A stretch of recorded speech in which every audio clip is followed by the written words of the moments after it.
Welcome back, everybody, to the Shattered Square with Yokarex. Our prediction has been right. The all-rounder on the killer for Synapse here, going against Vistuis, Jar, Haunt, and Wispy.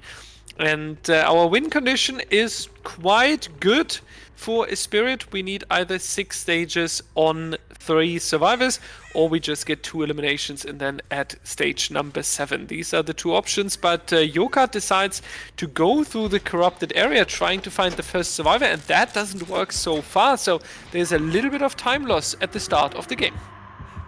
Looks like Vistuis might possibly be the first one in chase here. He has balanced landing. He will go ahead and proc it, but it appears that the spirit actually just left the area. I'm not sure.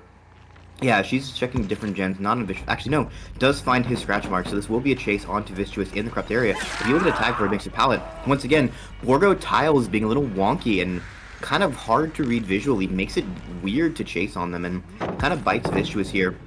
But he does make a good read on the pallet 50-50. As chase will continue onto him, he will be heading towards the main building, but I don't think he's going to make the God pallet here before another M1.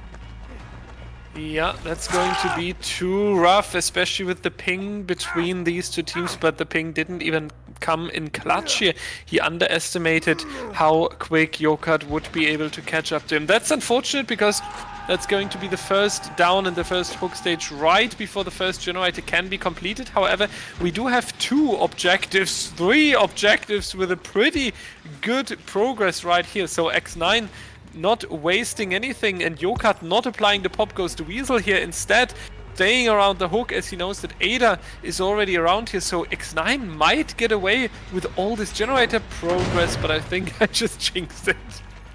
Yeah, there will be a brief detour to pop that 1 gen, but we know a 2nd gen is surely going to pop soon. This will be a tag onto Jaw instead, actually, and it really tickles me the Wispy's Ada fit here. You know, normally you see that trench coat. This is quite possibly the one map in the game where you actually want to run her normal red cosmetic. Absolutely, yeah, throwing the spirit a little bit off here so far. It seems to work, at least Wispy still being healthy and getting away with that. We have 2 tags here, same as in the previous game. We do see the sloppy budget to make resets a little bit more painful, and therefore potentially Vistuis and Jar decided to not go for it just yet. X9 really trying to play the aggressive survivor strategy here, trying to get as much pressure into the generators from the get-go as possible, but the mind game not going to land. That's going to be potentially the 2nd hook into the game, but with 2 generators already being completed so far, it can really flip to either side. Yeah, if Vistuis had managed to get away from this out that tunnel, it would have been so huge, but he's going to take a 2nd hook, but the gens are coming out much faster. We need to see what the gens spread is, because if they have split these gens pretty far, that's actually a pretty good gen split. Yeah, I think the survivors of X9 are in a good spot to try and at least pop the last 2 gens. I don't know if they'll actually give away that many hooks. This seems to be a slightly better position for them, I think, than what we had last game. And yeah, Wispy doing a good job of disorienting the spirit a little bit, who's out of power. Is there a pallet here? I'm not sure, actually. But Yoka just kind of loosely hovering this hook and this chase onto Ada. But other 2 survivors are going to be popping gens in the distance, and you'd have to find Jaw, basically, and then also someone else. You kind of want to get a 4th hook minimum before the end game as that reset comes in, and we're going to be down to 1 gen. Yeah, that's going to be rough, though, because as we mentioned in the previous trial, playing 3v1 allows you to be aware where everyone is, what they are setting up, potentially making all that a little bit easier, and now is the big decision-making for Yokard. Who are you going to chase? And we are actually seeing that he's now opting to spread the pressure onto Jar here. If Jar would die, we would have 5 stages. Then you add a 3rd survivor, and then remember the win condition, 6 stages on 3 survivors. Interesting to see that Yokard is changing it, does realize, I believe, that X9 is far more efficient on the generators than he originally believed. So, but the question is now, with 4 survivors still being in the game, they might push it into endgame sooner than Yokard is planning this. Yeah, if he can get Haunt or Wispy now, all he has to do is make sure they die, because if he gets a 3rd fresh hook, then 6 stages is a win. So I think the choice to go for Jaw there is correct, and he has spotted Haunt over here. He's not going to commit for the chase just yet, possibly looking to find Vistuis just for that quick kill, but he does have a decent gen spread, and there's Wispy going for the save. I think Wispy kind of has to abandon this. He does go for the pull anyway.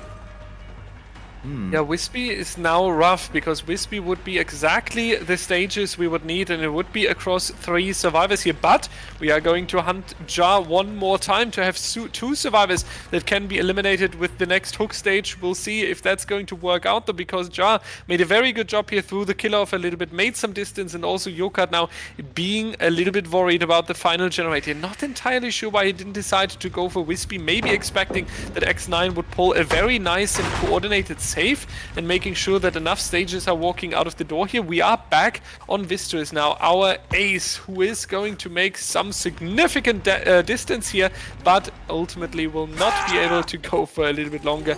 Going to indicate that here as well. Going down, we do have 75% over here, but with a quick hook, he might be able to reach that in time. Vistus will die for sure, and Yokat still needs 2 more hooks on someone other than Ja, basically. And surely the last gen will pop. We'll need to see where the exit gates are split kind of far. They do get the reset in, so you're gonna have to get 2 hits onto someone, ideally again, Haunt or Wispy. But with Vistus being dead also, an endgame save like we saw attempted in that last Night Owl's Survivor game versus Phenom's Nurse, it's so much harder to try and go for those endgame saves if you don't have that extra body. It will more likely be a 1-for-1, but Haunt will take a tag here at the pallet and he will get a flashlight blind. He will make it a shack, but there's no shack pallet here. Vistus uses it to spare his life for a little bit longer as the last gen pops, and you have to be very careful of your Haunt. You are close to basement. Spirit has agitation. That can be a basement hook by an exit gate, and that's going to be very painful to try and rescue. And if Haunt goes second, Yokat wins. Haunt going second. Alternatively, you can also have Wispy in case rotating in as well.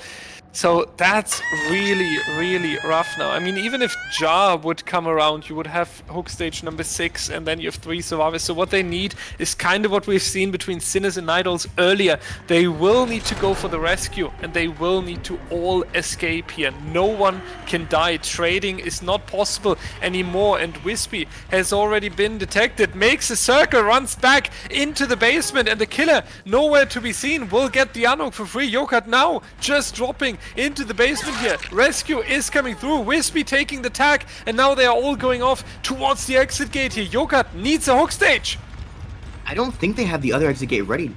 Wispy was positioning for the pole. Ja was working on the exit closest to basement. No one was there to open that other exit gate, so Ja is there, but he has Dead Hard. Keep that in mind. He has an available Dead Hard.